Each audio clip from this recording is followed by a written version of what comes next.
Cerita ini dimulai dengan melanjutkan kembali akhir edisi yang sebelumnya, di mana pada saat itu di masa depan dengan menggunakan bom asap gas, Bruce terpaksa melarikan diri bersama Catwoman dari serangan Bat Family yang terinfeksi oleh virus Joker. Karena dengan menggunakan bom asap tersebut dapat mengaburkan penglihatan zombie Bat Family. Batman berlari keluar dari gedung GCPD, berharap untuk memecahkan misteri dua kapsul Red Hood, cincin GCPD yang menghilang lenyap, dan bagaimana semua ini terkait dengan apapun yang diinginkan Joker. Setelah Batman menghilang, tepat di tangga yang baru saja dilewatinya, muncul penampakan sosok Joker yang kurus mengikuti langkah Batman sambil memantaunya dari kejauhan. Batman tahu jawabannya ada di dalam GCPD dan bahwasanya kunci untuk memecahkan situasi ini tersembunyi di masa lalu yang terhubung dengan sejarah geng Red Hood. Ya, inilah edisi terakhir arc cerita The Joker Year One dari serial Batman volume ketiga. Saat itu, di saat awal-awal tahun pertamanya Red Hood One menjadi Joker, Bruce Wayne dan Jim Gordon melakukan upaya untuk memancing geng Red Hood muncul ke acara amal Gotham Opera. Namun selama acara berlangsung tidak ada tanda-tanda sedikit pun dari kemunculan mereka. Di saat Alfred memberikan panggilan telepon untuk Bruce, panggilan itu ternyata berasal dari Jim Gordon yang menjelaskan ternyata geng Red Hood melakukan aksi mereka di kantor GCPD. Dalam serangan kantor polisi tersebut berkat bantuan Manny Gebris, seorang polisi korup yang juga merupakan komplotan dari geng tersebut dan merupakan identitas dari Red Hood Number 2. Manny Gebris lah orang yang sengaja membunuh Blair dari komplotan geng Red Hood juga untuk tidak membeberkan komplotan mereka. Meskipun polisi Gotham ada yang korup, namun tidak seperti Jim Gordon. Dia memberitahu semuanya kepada Bruce bahwa Manny Gebris sepertinya sedang merencanakan sesuatu di kantor GCPD. Setelah melakukan panggilan, Bruce pun bersiap-siap untuk melakukan aksinya. Sementara Jim Gordon memasuki kantor GCPD. Ya, meskipun si Jim Gordon ini diskors yang terjadi pada edisi sebelumnya, yaitu di edisi 143, dia menggunakan alasan bahwasanya dia perlu mendapatkan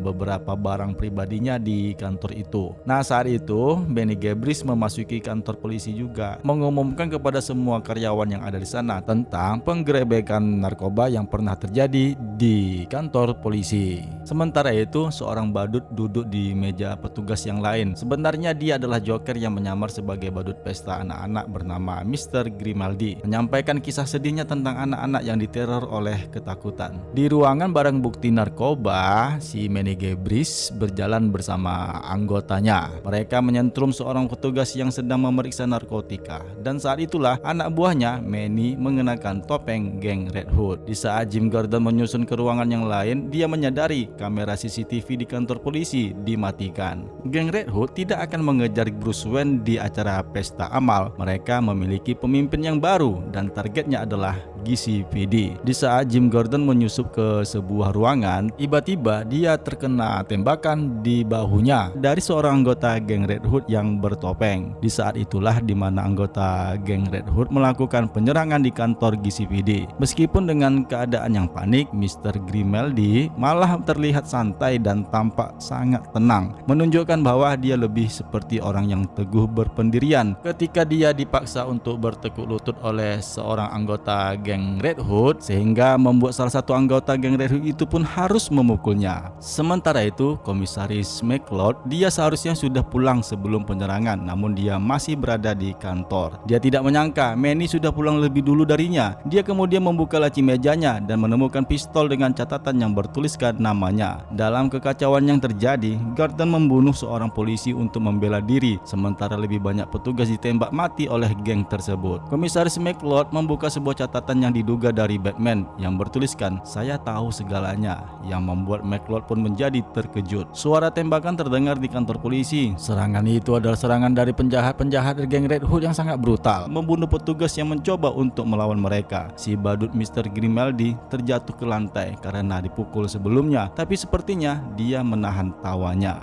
Narasi Jim Gordon menyatakan dia terpaksa menembaki polisi lainnya sambil mengucapkan minta maaf. Di saat Manny dan anak buahnya memuat barang-barang narkoba ke dalam mobil, Komisaris McCloud berlari untuk memberitahu Manny bahwa Batman tahu tentang mereka. Sebelum mereka dapat melanjutkan percakapan, Mr. Grimaldi mulai tertawa di lantai. Balon-balon yang dibawa sebelumnya itu melayang ke udara dan meledak. Ledakannya itu mengalihkan perhatian semua orang, termasuk Jim Gordon yang berlari, yang dimana maksudnya sebenarnya dia itu ingin mengejar si McCloud dan Manny. McCloud pun memanfaatkan kerusuhan itu untuk menembak Jim Gordon. Gordon pun merunduk mencari perlindungan, dan ketika asap menghilang, Joker berdiri tegak dengan bersenjata lengkap dan granat di tangannya, yang dimana senjata itu adalah senjata AK-47 yang diambilnya dari gudang senjata. Dia kemudian melemparkan granat ke arah geng Red Hood sambil tertawa terbahak-bahak.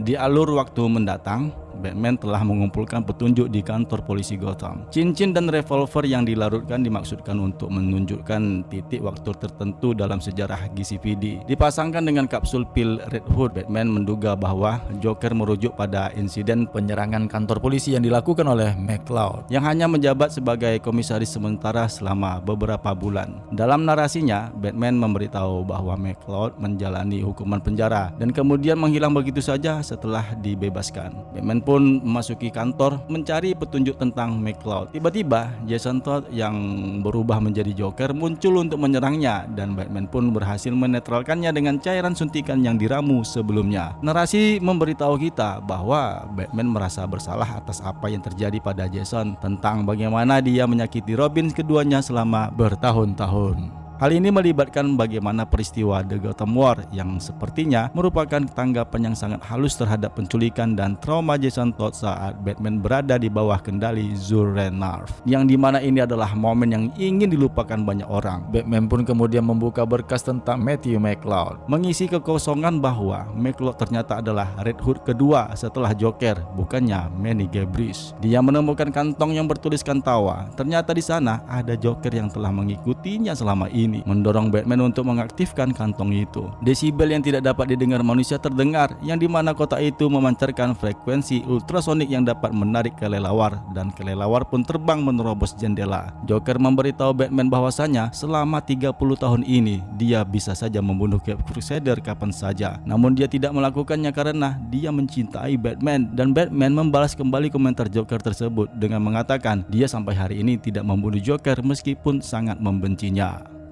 Kembali ke cerita tahun pertamanya Joker. Saat kekacauan yang tengah terjadi di kantor GCPD, Komisaris McCloud yang sudah ketakutan akhirnya berusaha untuk melarikan diri. Namun usahanya dihentikan oleh Jim Gordon. Ketika McCloud mengatakan kamera dimatikan dan Gordon tidak membawa apapun sebagai barang bukti, Jim Gordon menjawab bahwasanya dia telah menyalakannya kembali. Sementara itu, beberapa anggota Red Hood berhasil mencapai kendaraan mobil mereka. Mereka kabur sambil membawa barang-barang mereka, tetapi salah satu tas yang mereka culik itu berdetak. McCloud dan Jim Gordon saling baku hantam. Tanpa disadari, perkelahian mereka sampai ke ruangan terbuka yang dimana banyak petugas yang lainnya, sehingga dia dapat melawan dan menunjukkan kepada petugas lain bahwasanya komisaris mereka adalah pengkhianat. Sedangkan bom yang berdetak di dalam mobil para penjahat Red Hood Gang itu akhirnya meledak. Ledakannya hanya mengeluarkan asap gas. Mobil itu pun menjadi berhenti dan beberapa anggota geng Red Hood keluar berhamburan dari mobil, namun ternyata membuat wajah mereka menjadi membeku. Joker muncul dengan senyum jahat yang ada di wajahnya. Dari kejauhan, Batman telah tiba melihat Gordon yang berhasil melumpuhkan McCloud.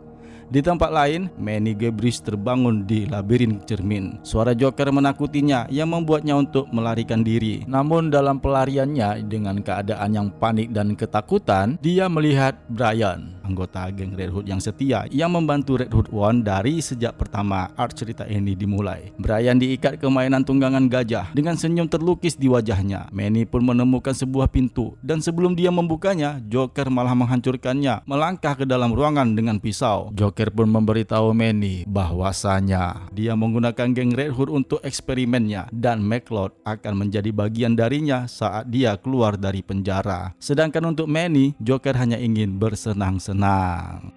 Di masa depan, Batman menunggang kuda, sementara kelelawar terbang di sekelilingnya, tertarik pada sinyal kantong tertawa. Narasi memberitahu kita bahwa tertawa adalah intinya dan kelelawar adalah penawarnya. Saat Batman berkeliling dengan kelelawar, warga kota Gotham akhirnya dapat disembuhkan. Dia mengirimkan pesan ke seluruh dunia sehingga para pahlawan dan pemimpin lainnya dapat membebaskan warga sipil mereka dari cengkraman Joker. Kita diberitahu bahwa ini adalah permainan yang dimainkan Joker. Dia menggunakan tubuh Matthew McCloud untuk menyempurnakan infeksinya, dan dengan ditemukannya tubuh McCloud, hal ini dapat dikonfirmasikan. Yang anehnya, semua informasi ini disampaikan melalui narasi, mengulang masalah-masalah edisi terakhir. Seluruh misteri masa depan ini telah membuat para pembaca terarah sejak edisi ke-142, yang akhirnya dipecahkan di luar cerita utama, yang membuat rumit dan merusak inti dari cerita ini. Kembali lagi ke cerita utama, akhirnya berita penangkapan dan hukuman McCloud disiarkan di Gotham City News Network. Di sisi lain, Joker kembali ke bar yang pertama kali dia diserang oleh sekelompok preman di Flankis Bar. Matanya terlihat lebih gelap dan wajahnya seperti pembunuh yang sudah terbentuk sempurna. Dalam adegan terakhir di halaman, Joker mengunci pintu bar dan lampu pun menjadi padam. Yang akhirnya cerita Batman The Joker Year One pun selesai.